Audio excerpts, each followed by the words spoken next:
As you know by now, one of the key aspects of reconnaissance is increasing the attack surface. There are so many tools right now for this very purpose that you can lose yourself in a never-ending or ever-expanding attack surface, and that's not the purpose. I think the purpose is to actually have a very good idea of the attack surface and map as many assets as needed so that you can conduct further analyses on specific assets alone. And don't forget, you can score a lot of bugs with Recon alone. Alright, so one of the most used tools in a penetration tester's toolkit is Nmap. So when I do security research or bug bounty hunting, I only actually use it to a limited extent. What I need from Nmap is just a thorough scan for all the ports of a specific asset to find potentially additional services for further testing.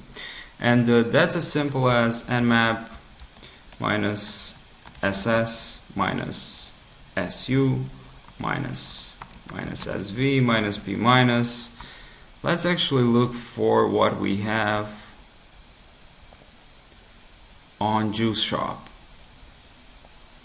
So Juice Shop is a deliberately vulnerable web application maintained by OWASP, and you've seen it in previous lessons. So it's up and running, and this is its address. Okay.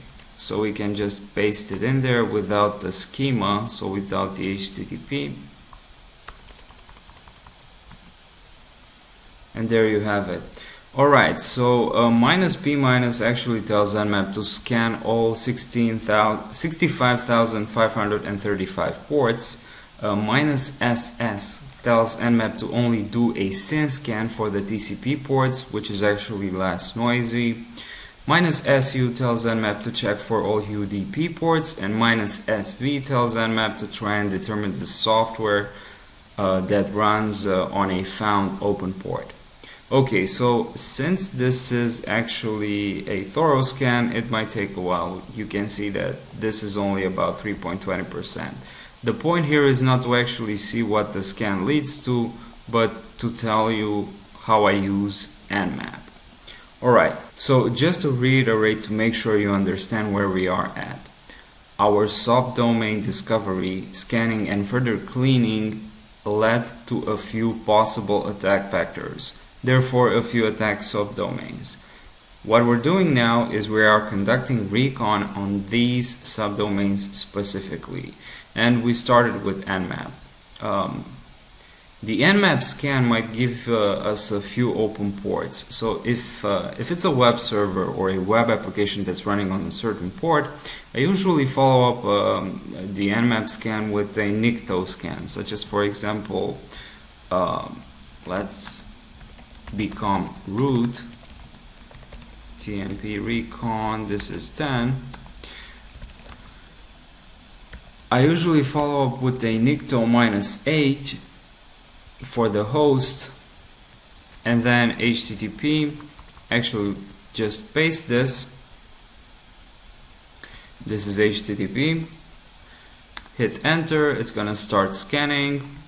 Or if the web application is running on a different port, I just add a colon and specify the port. So for example, I will be removing the schema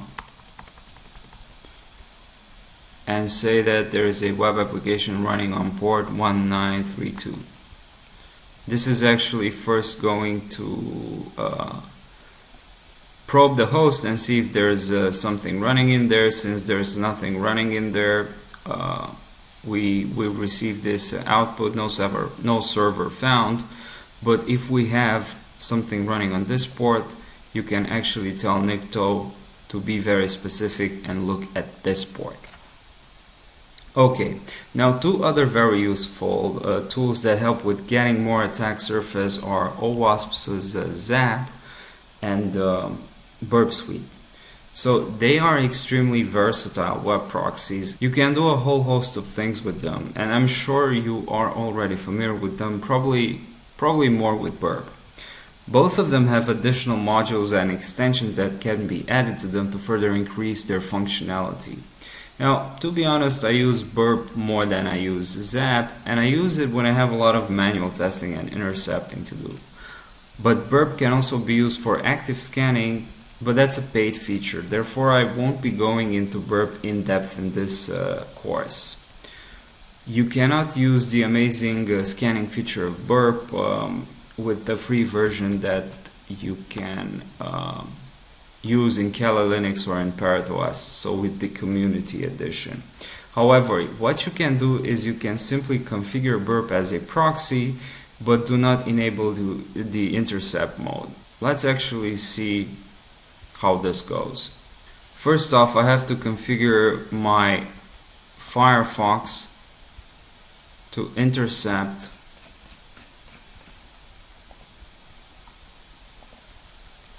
to allow Burp to intercept. So I'm going to say 127.0.0.1 port 8080 and use this for all server protocols.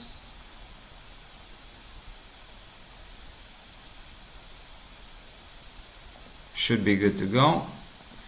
And then in Burp,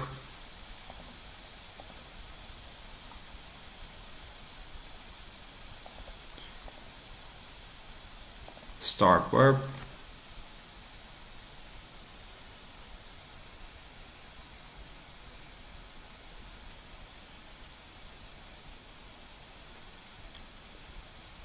We go to the proxy tab, we have intercept on, we turn off the intercept, we look into the options, it should intercept from 8080.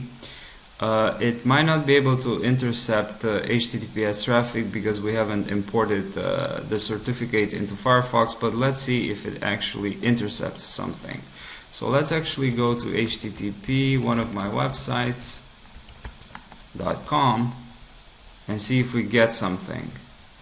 We can get it, but since we didn't install the certificates, the HTTPS certificates, because if I access the HTTP version of my website, it automatically redirects to the HTTPS.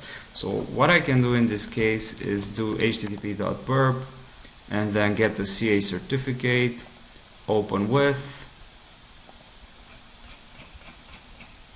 Maybe I won't able to import it as such, but I have to save it.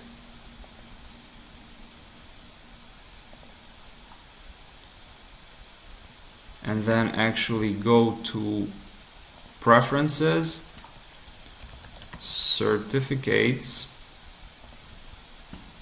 We can go to Import, Downloads, try to import this, trust to identify websites, email users, okay, and in theory we should be good to go. And we are good to go. Okay, so that's actually how you configure Burp. So as I said, if you configure Burp, if you're using the free version of Burp, you will be able to gather further insight and also possibly find valid bugs just by navigating to the target, in this case my website, and just to browse through all the pages and explore all the features. So I can go to this one, then I can go to, for example, this one. So this is actually, you try to map the application as much as possible. And then in Burp you would go to HTTP history and actually look for further interesting findings, like for example why it communicates with sumo.com, what is that it sends to sumo.com, what's the request, what is the request to Pinterest, what are the parameters, it's a GET request, and all the stuff like that. We can see that it's a WordPress website. We can see that we have Crayon Syntax Highlighter plugin. Maybe we can find some vulnerabilities for this plugin. And this is all, this is what you can do with the community edition, and this is the final, I think it's the latest version. However, if you have the money and you will have the money when you become a decent cybersecurity researcher, I definitely and highly encourage you to buy the paid version of Burp, the pro version. Okay, I'm just going to quit Burp, actually turn off the proxy here,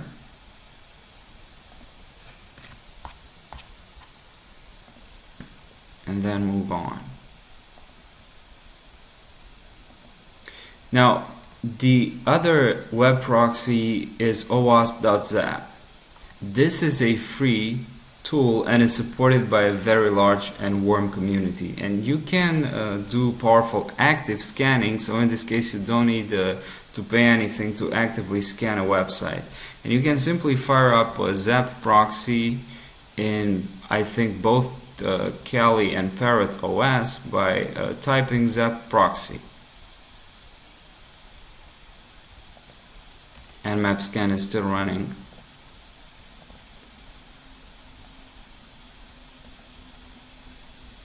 So you get the full experience of OWASP ZAP without actually having to pay for anything. So in this case, you can actually do an automated scan by clicking the automated scanning, and then we need to plug in the website. So in this case, Juice Shop.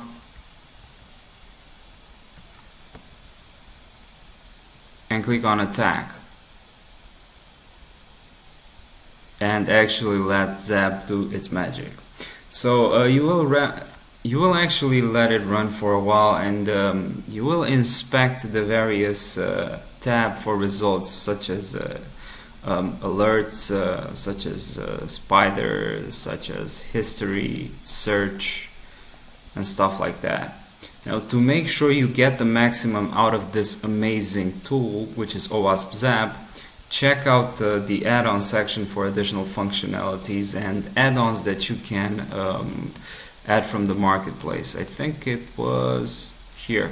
Yeah, so manage add-ons. You have the add-ons that are installed, and you have the marketplace. And I think you can access these add-ons with that little button. The red, blue, and green. As always, I hope I don't need to tell you to check each of these tools in more in depth by looking into their official guides. And I will stress you look into Nmap and ZAP, as they have a large community behind them and are open source. I've posted useful links in the resources document that comes with this lesson, so make sure to check it out. Now let's move forward our assessment to the ever juicy JS files.